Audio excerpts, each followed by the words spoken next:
Psikologi adalah sebuah ilmu pengetahuan yang paling akhir melepaskan diri dari induknya, yaitu ilmu filsafat.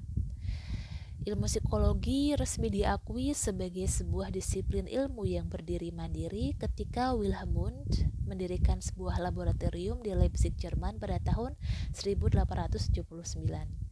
Dan jika video ini dibuat pada tahun 2022, maka usia psikologi kini adalah 143 tahun.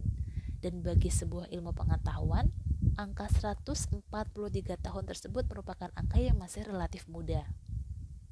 Psikologi lingkungan yang merupakan cabang dari ilmu psikologi otomatis usianya juga masih belia.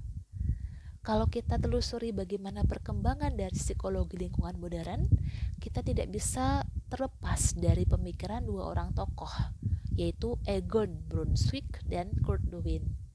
Kedua tokoh tersebut mengemukakan bahwa perilaku individu tidak mungkin terlepas dari konteks lingkungan di mana perilaku itu berada.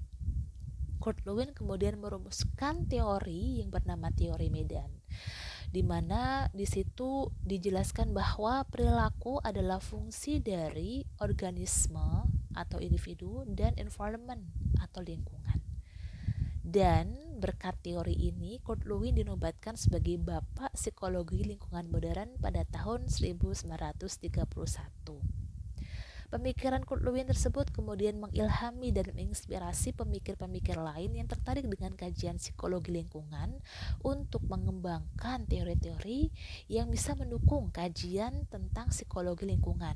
Misalnya Yuri Bronfenbrenner, kemudian juga ada Roger Barker, dan ada Robert Sommer. Lalu perkembangan psikologi lingkungan ada pada tonggak ketika Itelson menyampaikan sebuah artikel ilmiah pada sebuah konferensi di New York pada tahun 1964. Ya, pada saat itu Itelson untuk pertama kalinya memperkenalkan sebuah istilah yang disebut sebagai environmental psychology. Nah, pada saat itu Itelson mempresentasikan sebuah karya ilmiah yang berjudul Environmental Psychology and Architectural Planning pada konferensi yang bernama Conference of the American Hospital Association and Hospital Planning.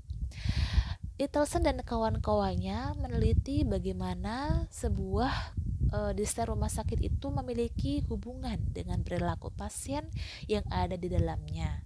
Dan tidak jauh dari kurun waktu tersebut, para peneliti dari Kanada, Inggris, Swedia, dan Jepang tertarik juga untuk meneliti bagaimana sih kajian yang meneliti kaitan antara bangunan fisik dengan perilaku manusia. Maka dari itu, pada tahun 1960 sampai 1970, kajian tentang psikologi lingkungan yang berkaitan dengan arsitektur berkembang pesat di Amerika Serikat.